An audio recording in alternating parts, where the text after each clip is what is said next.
तो क्लास 12 की physics second paper के अंतर्गत आप सभी लोगों को प्रकाश का ध्रुवण चैप्टर में पढ़ा रहा था और वहाँ पर मैंने आप सभी लोगों को प्रकाश का ध्रुवण क्या होता है इसे समझाया था।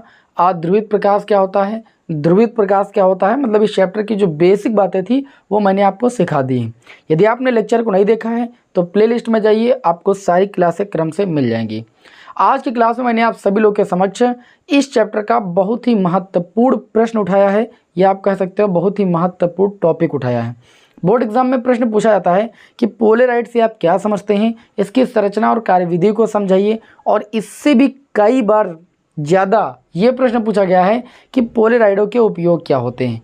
ठीक, तो ये सारी बातें आज की इस क्लास में हम डिस्कस करने वाले हैं। सभी विद्यार्थी क्लास को अंत तक देखेंगे जिससे अभी से उनके बोर्ड एग्जाम के 5 नंबर तैयार हो जाएं। यहाँ पर सबसे पहले हम जानेंगे कि जो पोलेराइड है वो क्या होता है। देखिए, पोलेराइड जो है ये अध्रुवित प्रकाश को समतल ध्रुवित प्रकाश में उत्पन्न करने की सस्ती और एक व्यापारिक विधि है। अर्थात हम कह सकते हैं कि ये जो पोलेराइड है ये समतल ध्रुवित प्रकाश उत्पन्न करने की सस्ती और व्यापारिक विधि है और इसके द्वारा हम क्या कर सकते हैं, बड़ी मात्रा में समतल ध्रुवित प्रकाश उत्पन्न किया जा सकता है। मैंने कहा था कि अध्रुवित प्रकाश को हम सामान्य प्रकाश के नाम से जानते हैं और समतल ध्रुवित प्रकाश को हम ध्रुवित प्रकाश के नाम से जानते हैं, जिसमें वैद्युत वेक्टर के कंपन जो होते हैं वो एक दिशा में होते हैं, मतलब सभी दिशाओं में ना होकर के एक दिशा में होते हैं। उस प्रकाश को हम क्या कहते हैं, समतल ध्रुवित प्रकाश कहते हैं। अभी आपको हो सकता है थोड़ा सा कम बात समझ में आई हो। इस फिगर को देखिए, यहाँ पर मैंने आप सभी लोगों के समक्ष पोलेराइड बना रखा है। ये पोलेराइड की बीच में फिल्म है और पोलेराइड की फिल्म जो बीच में है इसकी प्रकाशिक अक्ष कुछ इस प्रकार है, आप देख पा रहे हो ना। तो जो ये अध्रुवित प्रकाश, चूंकि अध्रुवित प्रकाश में वैद्युत वेक्टर के कंपन जो होते हैं वो सभी दिशाओं में सममित रूप से होते हैं। तो चूंकि ये जो पोलेराइड फिल्म है इसकी अक्ष कुछ इस टाइप है, आप देख पा रहे हो। ठीक है, तो पोलेराइड की एक खास बात होती है कि ये अपने से बाहर उसी प्रकाश को बाहर जाने देता है जो वैद्युत वेक्टर के कंपन इस पोलेराइड की प्रकाशिक अक्ष के समांतर हों। समझ पा रहे हो। जैसे यहाँ पर आप देखिए अध्रुवित प्रकाश, तो ये वाली जो आपकी देखिए यहाँ पर ये वाला जो वैद्युत वेक्टर होगा, ये जो होगा ये वैद्युत वेक्टर इस पोलेराइड से बाहर निकल जाएगा, क्योंकि ये वैद्युत वेक्टर इस पोलेराइड की प्रकाशिक अक्ष के समांतर होगा। बाकी जो आपके यहाँ पर देख सकते हो वैद्युत वेक्टर हैं, ये क्या कर लिए जाएंगे, ये इस पोलेराइड की फिल्म द्वारा अवशोषित कर लिए जाएंगे और इनको बाहर नहीं निकाला जाएगा। इस तरीके से यहाँ पर जो आपको प्रकाश प्राप्त होता है ये समतल ध्रुवित प्रकाश होता है। ठीक, और इससे जो है हमारी आंखों को चकाचौंध नहीं लगती है। आपने देखा होगा जो वाहन होते हैं, वाहन में जो आपका हेडलाइट में हेडलाइट का जो शीशा होता है उस शीशे में भी पोलेराइड का उपयोग किया जाता है। वायुयान ले लीजिए, ठीक है, वायुयान ले लीजिए या रेलगाड़ी ले लीजिए, इनके शीशे पर प्रकाश की तीव्रता को नियंत्रित करने के लिए पोलेराइड फिल्म का उपयोग किया जाता है। ठीक है, फोटो कैमरे ले लीजिए, फोटो कैमरे से अगर हमें क्या करना होता है, बादलों के चित्र खींचना है, ठीक है, या चित्र की तस्वीर लेना है हमें, तो हम क्या करते हैं, कैमरे के आगे पोलेराइड का प्रयोग करते हैं। और पोलेराइड का उपयोग कहाँ करते हैं, और भी पोलेराइड का, जैसे 3D चित्र देखने के लिए, ठीक है, पोलेराइड का उपयोग किया जाता है। अभी सब बताएंगे लेकिन पहले समझिएगा यहाँ पर। तो आप पोलेराइड समझ गए होंगे, पोलेराइड क्या होता है, तो आप कहोगे पोलेराइड जो है ये समतल ध्रुवित प्रकाश उत्पन्न करने की सस्ती और व्यापारिक विधि है। इसके द्वारा बड़ी मात्रा में समतल ध्रुवित प्रकाश को उत्पन्न किया जा सकता है। अगली हेडिंग आपकी रहेगी कि संरचना क्या होती है, अर्थात हम पोलेराइड का निर्माण कैसे करते हैं। मेरी बात को अगर समझोगे, मेरे पास कुछ है नहीं फिलहाल, मेरी बात अगर समझोगे तो मैं आपको यहीं पर समझा दूंगा, बहुत ही अच्छे तरीके से एक्सप्लेन करने वाला हूँ। जैसे हम बात करें यहाँ पर, तो पोलेराइड जो होती है एक प्रकार की भैया फिल्म होती है। क्या होती है, एक प्रकार की फिल्म होती है और इसे दो कांच के मतलब सिरों के बीच में रखा जाता है दबा करके। ठीक है, जैसे मान लीजिए गोल गोल कांच का कोई मतलब कटा हुआ कोई भाग है, उसके बीच में फिल्म को क्या किया जाता है भाई, दबा के रखा जाता है। और इस फिल्म का निर्माण करने के लिए हम क्या करते हैं, हमारे पास कार्बनिक यौगिक हरपेथाइड होता है, हरपेथाइड। ठीक, यहाँ पर मैंने नोट किया है कि यह एक बड़े आकार की क्या होती है भैया, फिल्म होती है, जिसे कांच की 2 प्लेटों के बीच क्या किया जाता है भाई, फिल्म को कांच की 2 प्लेटों के बीच दबा करके, जैसे मान लीजिए ये हमारी क्या भैया, ये हमारी कांच की प्लेट है। ठीक है, इसके बीच हमने क्या कर दिया भैया, एक फिल्म रख करके कांच की 2 प्लेटों से मैंने इसके ऊपर से क्या कर दिया भाई, सेट कर दिया। यही चीज़ तो लिखा हुआ है कि जिसे 2 कांच की प्लेटों के बीच रखा जाता है, कांच की 2 प्लेटों के बीच इस फिल्म को रखते हैं। अब क्या करते हैं, इस फिल्म को तैयार करने के लिए कार्बनिक यौगिक हरपेथाइट। कार्बनिक यौगिक कौन सा भाई? हरपेथाइट। हरपेथाइट के क्या करते हैं? अति सूक्ष्म क्रिस्टल काट लेते हैं और इन क्रिस्टल को उस फिल्म पर एक विशेष विधि द्वारा इस तरीके से रखा जाता है कि सभी क्रिस्टलों की जो हमारी प्रकाशिक अक्षें हों वो परस्पर समांतर होती जाएं। अर्थात अगर हम यहाँ पर हरपेथाइट के जो क्रिस्टल रखें तो सारे क्रिस्टलों की जो मुख्य अक्ष हो वो बिल्कुल ऐसे होती चली है। ऐसा नहीं कि एक की अक्ष इधर जा रही है, एक की अक्ष उधर जा रही है, तब नहीं बन पाएगा। ठीक है, जितने भी आप हरपेथाइट के क्रिस्टल रखें वो सारे हरपेथाइट के क्रिस्टल क्या होना चाहिए भाई? प्रकाशिक अक्ष के समांतर होने चाहिए। और आपको ये रखना कहाँ है? ये हरपेथाइट के जो क्रिस्टल हैं ये आपको नाइट्रोसेलुलोज, यहाँ पर देखिए लिख सकते हो, क्रिस्टल नाइट्रोसेलुलोज की एक पतली चादर पर किसी विशेष विधि द्वारा फैला दिए जाते हैं। नाइट्रोसेलुलोज की चादर पर आपको क्या करना है? ये जो हमारे पास हरपेथाइड है कार्बनिक यौगिक, इसके क्रिस्टलों को क्या करना है? काटना है और सभी की प्रकाशिक अक्षें क्या रहें? परस्पर समांतर रहें। इस तरीके से आपको क्या करना है? नाइट्रोसेलुलोज की पतली चादर पर एक विशेष विधि द्वारा क्या कर देना है? फैला देना है। ठीक, उसके बाद क्या कर देना है? कांच के, यहाँ पर क्या लिखा है? कांच की प्लेटों के बीच रख दिया जाए। उसके बाद कांच के प्लेटों के बीच ऐसे आप ढक सकते हो। इस तरीके से क्या बन जाएगा? इस तरीके से हमारा यह पोलेराइड बन जाएगा।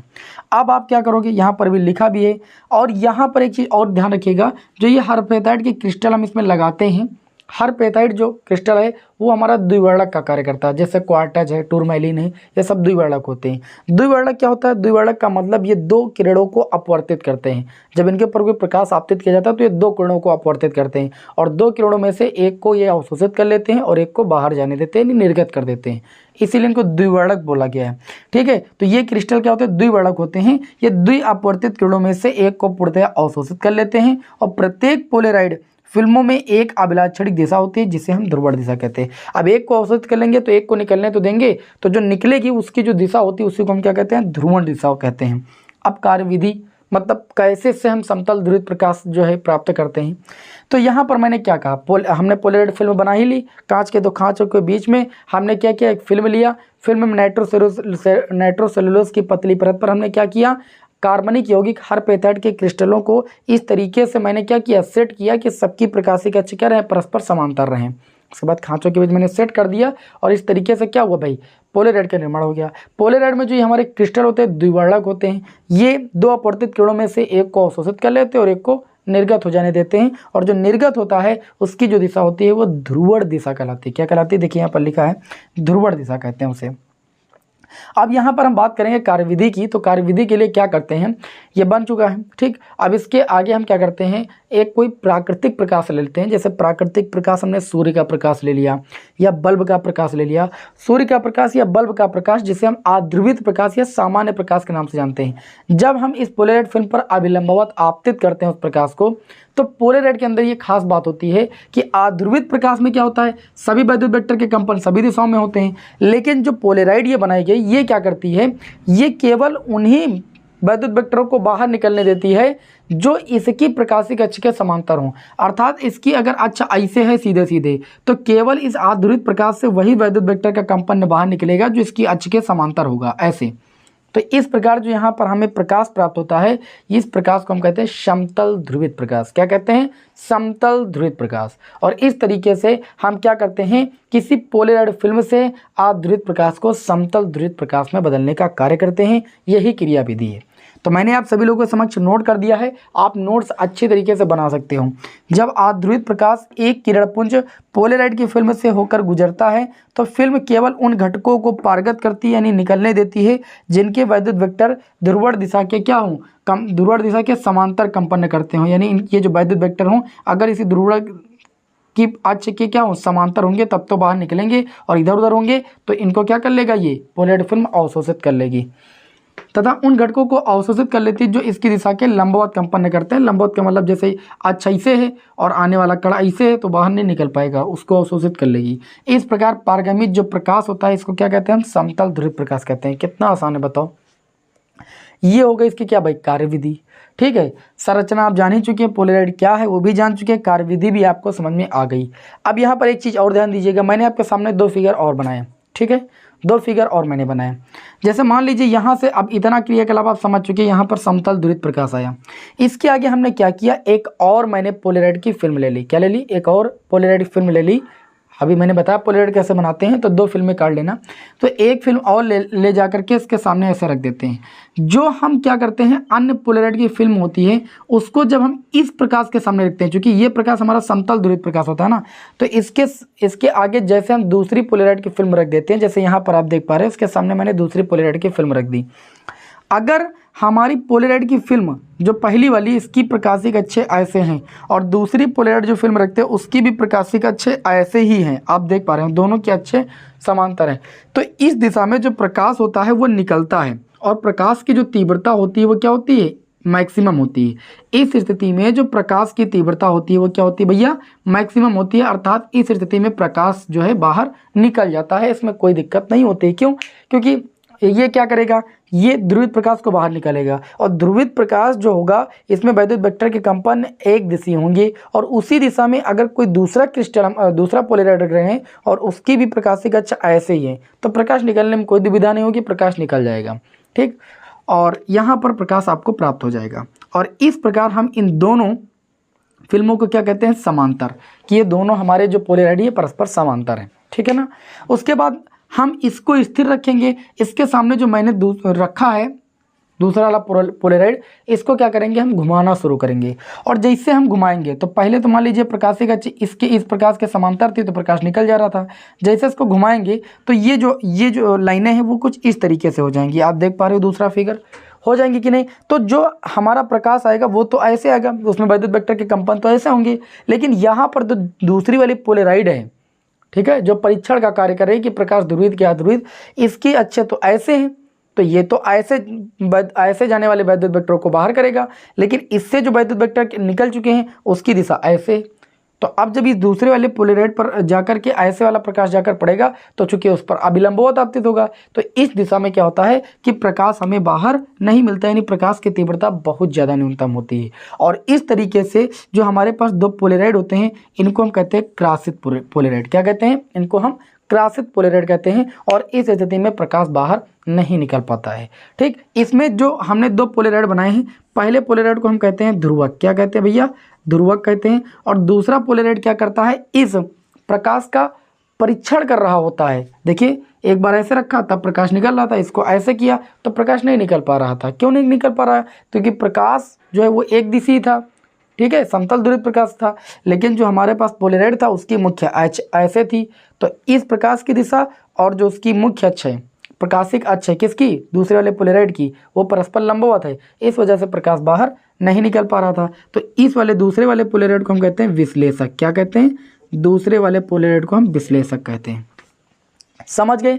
अब हमको नहीं लगता है कि आप सभी लोगों को पोलराइड में कोई दिक्कत होगी, आराम से लिख सकते हो कि पोलराइड क्या है, समतल ध्रुवित प्रकाश को क्या कह भाई उत्पन्न करने की सस्ती एवं व्यापारिक विधि है। इसके द्वारा बड़ी मात्रा में समतल ध्रुवित प्रकाश उत्पन्न किया जा सकता है। संरचना कैसे पोलराइड बनाएगी आपको मैंने बता दिया। ठीक, कार्यविधि कैसे समतल ध्रुवित प्रकाश निकलता है ये भी मैंने बता दिया। अगर इसके आगे कोई दूसरा हम पोलराइड रखते हैं, ठीक है, इसकी अक्ष के समांतर तब प्रकाश निकलता है बाहर, और इसकी प्रकाशिक अक्ष के लंबवत तो प्रकाश बाहर नहीं निकल पाता है। ठीक, इस तरीके से ये पोलराइड के बारे में आपको इतना लिख देना है, बढ़िया फिगर आप अच्छे से बना दोगे। स्क्रीनशॉट आप चाहो तो भैया ले सकते हो, नहीं आप यही कहोगे कि सर जी आप हटते ही नहीं हो, हम स्क्रीनशॉट कैसे लें। अब बात करेंगे यहाँ पर एक और महत्वपूर्ण प्रश्न की कि पोलराइड के उपयोग क्या होते हैं। पोलराइड के उपयोग मैंने हालांकि आपको बता दिए हैं, लेकिन आप लोगों को हम लिखाएंगे, आप लिख लीजिएगा। पहला जैसे मैंने आपको बताया, सुन लीजिए, तो जैसे मैं बताऊँ, कैमरे के आगे पोलराइड का उपयोग करके क्या किया जा सकता है भाई, बादलों के स्पष्ट चित्र खींचे जा सकते हैं। पहला उपयोग, कैमरे के आगे पोलराइड का उपयोग करके बादलों के स्पष्ट फोटो खींचे जा सकते हैं। दूसरा, जो मोटर वाहन होते हैं, ठीक है, जो गाड़ियां होती हैं, उनके हेडलाइट के शीशे में पोलराइड का उपयोग किया जाता है, जिससे चकाचौंध से बचा जा सके। ठीक है, जो अध्रुवित प्रकाश होता है वह समतल ध्रुवित में हो जाए तो चकाचौंध नहीं लगेगी। और तीसरा, 3D चित्र देखने में इसका प्रयोग किया जाता है, किसका, पोलराइड का। और इसका प्रयोग कहाँ किया जाता है, पोलराइड का प्रयोग धातुओं के प्रकाशीय गुणों का अध्ययन करने में किया जाता है। ठीक है, और अगला उपयोग, चकाचौंध के कारण जब हम सूक्ष्मदर्शी से सूक्ष्म कणों को नहीं देख पाते हैं तो वहाँ पर भी पोलराइड लगे सूक्ष्मदर्शी काम में लाए जाते हैं। ठीक है। पोलेराइड का उपयोग मैंने अभी बताया था कि वायुयान या ट्रेन में प्रवेश करने वाले प्रकाश की तीव्रता को नियंत्रित करने में किया जाता है। तो इस तरीके से आप पोलेराइड के 5-6 उपयोग सुन चुके हैं और ये आप कर सकते हैं। तो आज के इस लेक्चर में मैंने आप लोगों को पोलेराइड बताया, सब कुछ अच्छी तरीके से डिस्कस कर दिया। लेक्चर अच्छा लगा हो तो हमारे इस क्लास को लाइक कर दीजिए, चैनल पर नए हो तो सब्सक्राइब कर लीजिए। नेक्स्ट क्लास में आपको मिलते हैं माइलस के नियम के साथ, ठीक है। उसके बाद न्यूमेरिकल। जय हिंद, वंदे मातरम।